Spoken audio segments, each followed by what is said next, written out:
Ekwe, 38 ans, rappeur du groupe La Rumeur, togolais d'origine, parisien. Moi, j'ai redoublé mon CP parce qu'on me disait que je savais pas parler français. On me disait que j'étais un cancre. On voulait m'envoyer faire des tartes aux pommes après la sixième ou réparer des moteurs de Solex.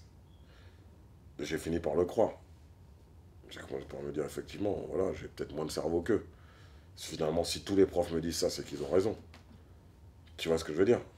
Et au bout d'un moment, je me suis dit, voilà, j'ai découvert le rap, un certain nombre de trucs. J'ai vu ce qui se fait aux États-Unis, j'ai vu des groupes comme Public Enemy, des gens comme Nas et tout. Des gens qui, voilà, qui éduquaient le ghetto, qui maniaient des références. Leurs références, Malcolm X, les Black Panthers, tout ça. Je dis, mais attends, mais nous aussi en Afrique, on a des références. Et j'ai commencé à rentrer dans cette logique-là, à me dire que pourquoi mes parents parlent toujours du bled quand on est assis à table, ils parlent toujours de politique, et me réapproprier ces questions-là. Et j'ai terminé ma scolarité, voilà, à Sciences Po Paris, tu vois, tu vois, et des gens, bon, je dis pas en faisant du rap, mais il y en a plein, des gens comme ça. Ils commencent à en avoir de plus en plus, tu vois. C'est pour ça qu'il y a autant d'agressivité en face, tu vois. C'est tout. C'est pour ça qu'il y a autant d'agressivité. Quand on se fait défendre par les autres, comme dans les années 80 avec SOS Racisme, en disant non mais vous inquiétez pas, les Noirs et les Arabes, voilà, on a formé deux, trois associations comme ça, on va s'occuper de vous, machin, mais par contre derrière, taisez-vous, c'est nous qui allons parler, on va parler à votre place. Là, c'est très bien. À partir du moment où nous, on commence à se réapproprier la parole, dire non, mais attendez, j'ai pas besoin de toi pour parler, moi aussi j'ai un cerveau qui tourne et je peux parler. Là, ça commence à poser des problèmes. Tu vois ce que je veux dire? Donc, c'est en ça. Mais bah, après, tu vois, tu vois ce que je veux dire.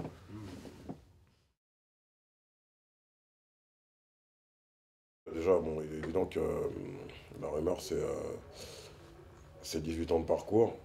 Donc, c'est vrai que ce qui ressort généralement des différents commentaires, c'est qu'on a su garder une ligne. Enfin, je parle des commentaires bienveillants à notre égard. 18 ans de carrière, c'est des carrières contrastées avec des hauts et des bas.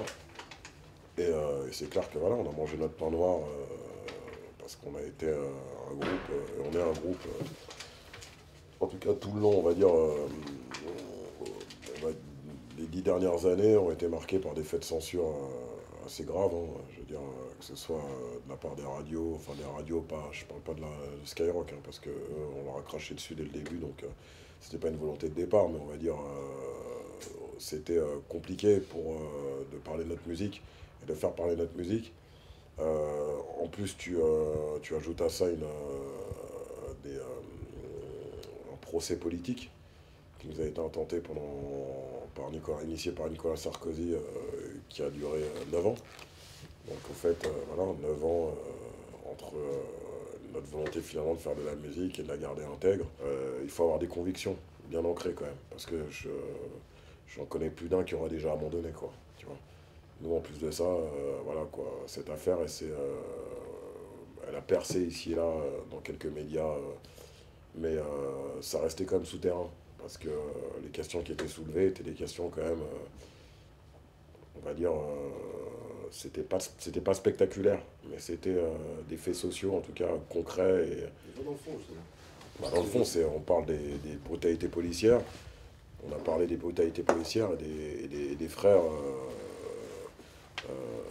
issus de l'immigration ou non qui ont été tués en toute impunité par la police.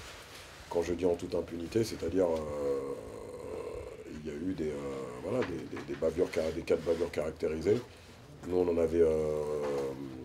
avait égrené à peu près une centaine. Et il semblerait qu'on soit bien en deçà, en tout cas, de la réalité, des cas de bavure caractérisés avec aucune réponse judiciaire derrière. C'est-à-dire que moi, si je tue un homme, je me le souhaite pas, ou toi, tu iras en prison et à juste titre. Si c'est un acte délibéré, ou voire même un acte de légitime défense. Parce que c'est quand même particulièrement dur à caractériser. Si par exemple un médecin ou je sais pas, ou n'importe quel des corps de métier finalement a un comportement finalement qui rentre pas dans le cadre de la loi et qui, bah voilà, qui crée des effets tout à fait dévastateurs sur ta personne et ton entourage, cette personne, il y a des recours judiciaires pour appréhender cette personne, au moins dans les tribunaux, et pour qu'il puisse avoir finalement des réponses judiciaires appropriées, quoi. Et on s'interroge sur le fait que dans le cadre de policiers, en uniforme ou non, quand il y a des cas de bavure caractérisés, il n'y a pas de réponse judiciaire derrière. Donc c'est cette question-là qu'on a soulevée. On s'est battu, parce qu'évidemment, il y a des volontés politiques qui entendaient finalement nous faire payer notre arrogance et le fait quelque part de mettre cette réalité-là au goût du jour. Et encore une fois, c'est une réalité qui touche, je veux dire, bon, il y a une forte proportion de gens issus de l'immigration, mais pas que. Donc c'est pour ça que ça a fédéré autant de monde, cette affaire. Et on a fini par gagner. On a jugé sur une phrase qui caractérisait un délit de diffamation publique envers la police nationale. Le ministère de l'Intérieur ne fera jamais état des centaines de nos frères assassinés sous les balles de la police. Le terme assassin constitué au regard du droit et de la juridiction finalement du droit de la presse, hein, en l'occurrence, parce que c'était dans le cadre d'un article, euh, un délit de diffamation caractérisé. Donc voilà. C'est-à-dire que pour les pouvoirs publics, ce qu'on disait, c'était faux. Et ça méritait d'être poursuivi. Voilà. Mais non, on n'est pas des pleureuses. Il est évident que quelque part, on a été. On l'est toujours, hein, je pense que comme. Mais bon, nous, on faisait l'objet d'attention particulière. Parce que quand tu dis. Quand tu mets en avant cette réalité-là, et quand tu dis que tu as raison, et quoi qu'il t'en coûte, je veux dire, tu iras au bout de la procédure, ça dérange. Et voilà. Et quand tu déranges, on te surveille. Voilà. D'accord. Après, nous, on avait, comme, tu sais, la rumeur, on est, comment dire, l'état d'esprit, on est, le caractère, on va dire, le spectacle, c'est quand tu es sur scène. Voilà. Maintenant, quand on n'est pas sur scène et quand on analyse les choses froidement, on n'est plus dans le spectacle. Et les choses qu'on dit, on sait quelque part que, en tout cas, qu'on sous-entend ont une portée. Preuve en est. C'est tout. Donc, bon, forcément, on est connu, on est, enfin, je veux dire, c'est pas, on est, en tout cas, cette période-là, on se savait épier, surveiller, voilà, on a même eu je veux dire, des ennuis. Nous, l'Afrique, on est le premier continent. On a la science, on a des penseurs, on a tout dans notre continent. On a des cerveaux, regarde au Togo. Tu vas me dire notre destinée, c'est de rester, et celle de nos enfants, c'est de rester dans la situation dans laquelle on est. Je suis pas d'accord. Nous, en tant qu'Africains, on peut faire la même chose. Regarde les Togolais, Sylvanus Olympio, pourquoi on l'a tué? Parce que c'était le premier, quelque part, qui voulait créer, avant même, quelque part, la création de la monnaie unique et de l'Union européenne, une monnaie commune à l'échelle du royaume de Dahomey et à l'échelle du continent. Pourquoi on l'a assassiné? Parce que c'est un cerveau. On liquide nos cerveaux, on vole nos bras, mais ça va durer jusqu'à quand? Tu vois ce que je veux dire? Je comprends Et ça tout à va fait. changer, et ça change. Et je comprends. Je vais te dire un truc. L'Afrique est pleine de leaders. L'Afrique a enfanté les plus grands leaders noirs, voilà, du XXe siècle et du XXIe siècle. Ils ont tous eu comme point commun, c'est qu'on les a tous liquidés. Voilà. Maintenant, pourquoi on parle je veux dire Malcolm X, c'est voilà, c'est un leader noir évidemment, mais c'est voilà, Malcolm X, c'est la mémoire des noirs américains finalement. Je veux dire, c'est presque c'est une figure noire américaine, tu vois ce que je veux dire? Et tant mieux, noir, mais nord américain. Le projet qu'ils avaient pour l'Afrique, des Sylvanus Olympio, des gens comme Pierre Moulélé, des gens comme Patrice Lumumba et autres, même des gens comme Kanta Diop. Mais frère, c'était des cerveaux puissants. Ah, mais personne ne conteste. Et moi, ces gens-là, Je sais c'est pas. eux mes lanternes. Aujourd'hui, le message qu'ils auront à nous dire, c'est vous qui êtes en France aujourd'hui, les Noirs issus de l'immigration qui êtes en France, vous avez vocation à prendre le pouvoir. Vous n'avez pas vocation à vous faire écraser. Tu sais, je pars du principe que tout change aujourd'hui. On essaie de nous montrer. Tu vois ce que tu me disais tout à l'heure sur le Togo? La première question que je t'ai posée. Moi, tu me disais quoi? Le Togo, il y a une effervescence aujourd'hui. Ok, on sait qu'il y a des difficultés, on sait qu'il y a de la corruption, on sait que tout ça. Mais les gens commencent à prendre conscience. Et il y a des choses qui sont en train de se passer. Il y a un truc qui est en train de se passer en Afrique, clairement, manifestement. Ici, on nous montre l'Afrique, à chaque fois, on nous montre, je veux dire, tu vois, la famine, les guerres. Des gens malades. Voilà, comme dans les années 80. Mais cette histoire-là, c'est pour que finalement, c'est pour nous maintenir dans notre condition. Et quand tu vois, voilà, quand tu me dis que tu y es retourné il y a un an, et tu as vu la réalité finalement changer, moi, c'est ces informations-là que je veux. J'y crois plus à leurs informations. Moi, je vote pas leur histoire. Moi, leur histoire ne m'intéresse pas, hein. Voilà. Le hip-hop, c'est pas une fin en soi, quoi. Le hip-hop, c'est un palier. Tu vois, moi je pense que je regrette que, tu vois, comment dirais-je, euh, moi je pense que un MC c'est quelqu'un qui doit être déterminé. C'est-à-dire que nous, on nous a classés dans une catégorie de rappeur à texte social conscient, entre guillemets. Voilà, c'est l'image qui nous colle. Bon, on a été au bout de cette démarche. On a été même jusqu'à être attaqué par le président de la République. On est parti chercher les plus gros diplômes. Pourtant, on fait du rap, tu vois. Donc, c'est-à-dire que on se fait pas passer pour ce qu'on n'est pas. Voilà. On essaie d'être intègre avec, finalement, en cohérence avec notre discours de départ. Et je pense que, comme on dit, tu vois, la meilleure, il n'y a pas mieux que l'exemple que tu incarnes.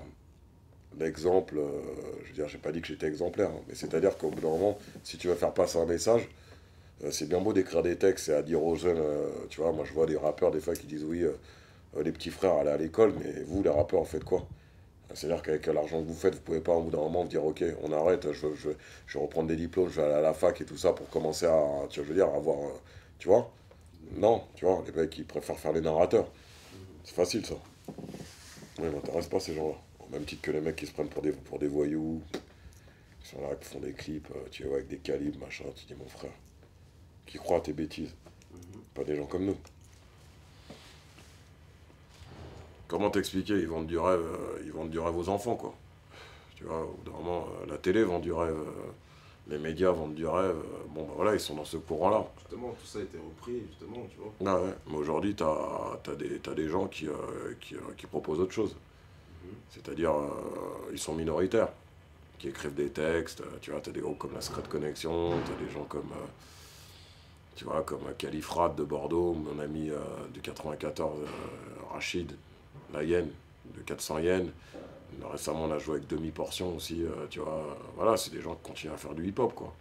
Voilà, qui vont sur scène, qui s'éclatent, qui écrivent des textes, qui sont pas dans l'outrance, qui sont des gens simples. Voilà, ça m'intéresse. Maintenant, après les gros mythos, tu vois, je veux dire, du rap, il y en a partout, comme il y en a. Tu sais, c'est comme ce qu'on parle de rap game, c'est ça. Voilà. Moi, pour moi, le rap game, c'est comme des combats de catch, hein. Tu vois, c'est-à-dire que tu regardes la télé. Justement, tu vois, tous ces clashs qu'il peut y avoir, tout ça sur YouTube, tout ça, tout ce qu'on peut voir. Il faut regarder ça comme du catch. C'est comme moi, c'est comme ça que je regarde. Moi, ça me divertit, hein. Les mecs, quand ils s'insultent à travers les morceaux, parce que nous, on l'a déjà fait, tu vois. Quand ils s'insultent, ils s'envoient des photos, des montages, tout ce que tu veux. Bah ouais, pour moi, c'est des catcheurs. Ils montent sur un ring, tu sais que tous les coups qu'ils vont se mettre, c'est que du faux. Tu vois ce que je veux dire? Ça va être plein de, ouais, les mecs qui vont arriver, Hulk Hogan, avec des bus comme. En fait, tu crois qu'ils se mettent des vraies patates, mais en vérité, tu sais que c'est que du jeu. Tu vois, je veux dire, c'est rap game, rap jeu. Donc, faut regarder ça comme du cash. Pour moi, c'est comme des catcheurs. Maintenant, après, t'as des gens qui s'imaginent que là où c'est chaud, c'est quand t'as des mômes, ils se disent, ouais, ils se donnent des vrais coups. Il suffit juste de regarder de plus près, et tu te dis, mais non, en vérité, c'est que du mytho. Bah voilà, c'est ça qu'il faut se voir. C'est pas des voyous, ce sera jamais des voyous, ils seront jamais des voyous. Les vrais voyous, ils chient dedans. Ils les méprisent, ces gens-là. Tu vois. Et les mecs, enfin voilà, il n'y a pas de. Tu vois, voilà. Tu crois que les hommes politiques, là, nous on les a vus, c'était des voyous, hein. Tu vois, les Sarko, les Condé et tout, quand on les a eu quand on les a eu sur le dos et tout, tu vois, ils nous ont dit bon, restez tranquille parce que là vous avez changé de catégorie. Comme je te disais, nous, la rumeur, on n'a jamais été le groupe qui vend le plus de disques, on n'a jamais été le groupe qui vendait le moins de disques. À chaque fois qu'on sort un album, il s'en rentre toujours dans les top albums. Tu vois. On a grandi, on a rempli des salles comme l'Olympia, on a rempli des cigales, on fait des tournées partout. Généralement, là où on joue, il y a du monde. Dans les grandes villes, on blinde. Si tu veux, euh, qu'est-ce qui s'est passé?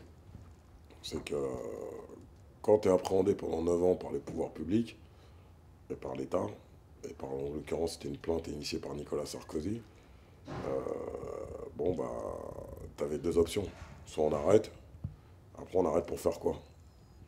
Pour retourner, je veux dire, voilà quoi, bref, tu vois. Ou bien on se dit, non, on va essayer de faire autre chose, on va essayer de se former.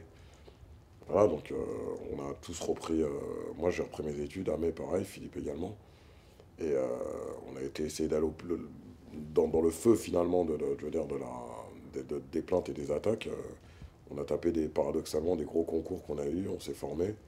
Et puis après, quand on a gagné, on a commencé à s'ouvrir d'autres perspectives. Continuer à faire les concerts, à mettre du monde quand même, même si voilà, des fois dans des villes de 26 000 personnes, tu mets 100 personnes, bah, c'est déjà toujours quelque chose de pris. Après, quand tu joues dans des grosses villes, bah, tu sais que tu fais des salles pleines. Donc déjà, fidéliser un public, vendre des disques, tout ça en indépendant, puis aussi faire des films. On a fait 2 films qui ont très bien marché. On a fait un film pour Canal+, qui a fait partie des 3 meilleures fictions françaises de l'année 2012. Donc c'est comme si on avait vendu 800 000 albums, quoi. C'est ça la réalité, parce que la télé, c'est comme une économie, une industrie qui est 15 fois plus importante que celle de la petite industrie de la musique. Là, on travaille sur notre deuxième long métrage, sur un long métrage pour le cinéma. Il y a eu un court métrage qui a été à Cannes. Euh, on s'est structuré en tant que business. Voilà, on a fait exister la marque, la rumeur. Et voilà, aujourd'hui, on essaie d'avoir finalement d'être toujours opérant et efficient, on va dire, sur le terrain du rap. Mais aussi sur le terrain, on a monté notre boîte d'édition, on travaille sur nos films. Donc tout ça, finalement, on ne l'aurait pas fait, je pense, si on n'avait pas mangé notre pain noir. Je veux dire, quelqu'un finalement qu'on a empêché de parler pendant un certain nombre d'années, dès lors qu'il a l'opportunité de faire, c'est pas pour se chier dessus, quoi. Voilà.